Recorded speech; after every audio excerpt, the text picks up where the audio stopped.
Les plans de Carlo Ancelotti pour la Supercoupe d'Europe, Borja Mayoral vers Getafe, mais il reste des options au Real Madrid pour renforcer son attaque d'ici la fin de l'été. C'est la revue de presse de Real France, c'est parti.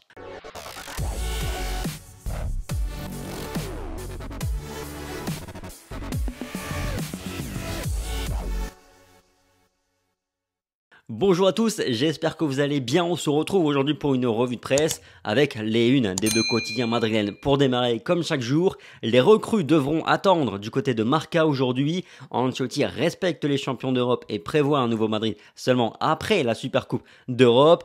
Le coach madrilène veut privilégier les joueurs qui ont participé à la 14e Ligue des Champions, la victoire, la finale. Du côté de As, un autre neuf est encore possible. Le Real Madrid envisage de recruter un attaquant si Mayoral et Asensio ou Dani Ceballos quittent le club. Le profil est le suivant, un joueur jeune communautaire qui a un prix raisonnable et qui est disposé à assumer le rôle de doublure. Les 11 de la Supercoupe dans les colonnes de Marca, Carlo Ancelotti a déjà annoncé la couleur. Il va privilégier les joueurs qui ont gagné la 14e à Paris face à Francfort dans 10 jours. Il va attendre que commence la saison pour incorporer réellement Rudiger et Tchouaméni dans ses plans. Même si évidemment, je suppose en tout cas qu'ils seront sur le banc dans le groupe et pourraient entrer en cours de jeu au besoin. De fait, on peut déjà annoncer le 11 qui sera titulaire en Supercoupe d'Europe. Sauf absence de dernière minute, bien entendu, on aura le droit au même 11 que face à Liverpool, avec un Fede Valverde sur le côté droit. Dani Carvajal était de retour hier à l'entraînement et devrait pouvoir tenir sa place dans une dizaine de jours. En tout cas, il fera ses débuts en pré-saison face à la Juve ce week-end. Par ailleurs, le Real Madrid vise un 5e sacre de Supercoupe d'Europe et en cas de succès, les merengues reviendront à la hauteur du FC Barcelone et de l'AC Milan avec 5 victoires donc en Supercoupe d'Europe. Ils prendront leur distance sur Liverpool, l'Atlético de Madrid et les autres clubs. Dans les pages de Marca, toujours, Davide Ancelotti prend les commandes. L'adjoint d'Ancelotti est beaucoup plus que le fils de Carlo.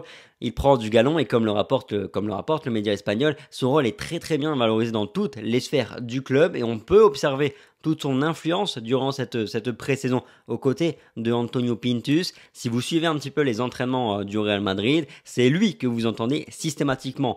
Marca raconte que l'un des premiers moments forts pour lui s'est déroulé en décembre dernier, avant le derby contre l'Atlético. Il s'est rapproché de Benzema pour lui donner des indications sur comment se débarrasser de la défense des Colchoneros. Benzema a pris note et 12 minutes seulement après le coup d'envoi, but de Karim Benzema. Ce diplômé en sciences des sports suit maintenant Carlo Ancelotti depuis de longues années. D'abord préparateur assistant du préparateur physique en 2013 lors de son premier passage au Real Madrid. Il est devenu le bras droit, l'adjoint de Carlo Ancelotti depuis son étape au Bayern Munich. Il se dit d'ailleurs que Davide pourrait ainsi devenir un numéro 1 après l'étape au Real Madrid. Carlo Ancelotti a d'ailleurs déjà laissé entendre qu'il pourrait s'arrêter, prendre sa retraite après son aventure au Real Madrid. Information mercato à présent avec l'avenir de Borja Mayoral toujours dans l'air. Getafe a admis les discussions avec le Real Madrid et leur confiance quant à la réussite de ce transfert. Un accord a été conclu entre le Real Madrid et Getafe pour une somme avoisinant les 10 millions d'euros. Borja Mayoral, lui, il se dit qu'il attendrait encore un petit peu parce qu'il aimerait s'entretenir avec Carlo Ancelotti avant. On reste dans la thématique mercato, mais on bascule dans les pages du quotidien AS qui indique que la porte reste ouverte, toujours ouverte pour l'arrivée d'un attaquant d'ici la fin de l'été au Real Madrid. Mais pour cela, il faut remplir certaines conditions, à savoir au minimum 2 départs parmi Marco Asensio, Borja Mayoral et Dani Ceballos. Évidemment, idéalement aussi Mariano Diaz, même si plus personne n'y croit véritablement. Mais si jamais le quotidien AS a dressé une liste des joueurs qui correspondent aux recherches du Real Madrid, que voici, vous pouvez voir un petit peu tous ces noms, des joueurs entre 18 et 25 ans, le profil recherché, des joueurs communautaires qui ont des prix plutôt abordables.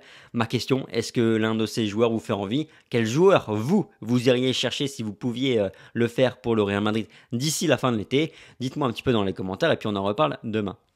Sinon, je vous sondais au sujet de 2 choses hier. La première, comment réagiriez-vous si Cristiano Ronaldo partait à l'Atlético de Madrid? Et puis la deuxième chose, quelles sont vos impressions, vous, par rapport à Eden Hazard? Parce qu'on disait que la presse espagnole était plutôt emballée, trouvait ça prometteur, ces 2 premiers matchs de pré-saison, ces 2 premiers bouts de match de pré-saison.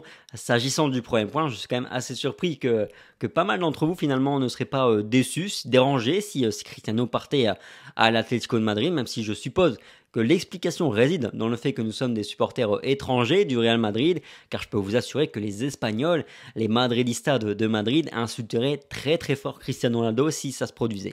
Concernant Hazard, globalement, vous êtes dans la retenue et je crois que c'est la bonne posture à avoir. Nous ne nous enflammons pas pour 2 bonnes actions du Belge et ne le descendons pas non plus pour 2 mauvaises actions. Je pense qu'il est trop tôt pour juger quoi que ce soit. Attendons quelques semaines, 1 mois et là on pourra commencer à voir véritablement s'il y a du mieux ou pas. Voilà, c'est tout pour la revue de presse du jour de Real France. Merci pour votre fidélité comme chaque jour. Le petit like, le petit partage, le petit commentaire, ça fait toujours plaisir. Sur ce, passez une bonne fin de semaine. Prenez soin de vous comme toujours. Et puis on se dit à demain. Allez, ciao.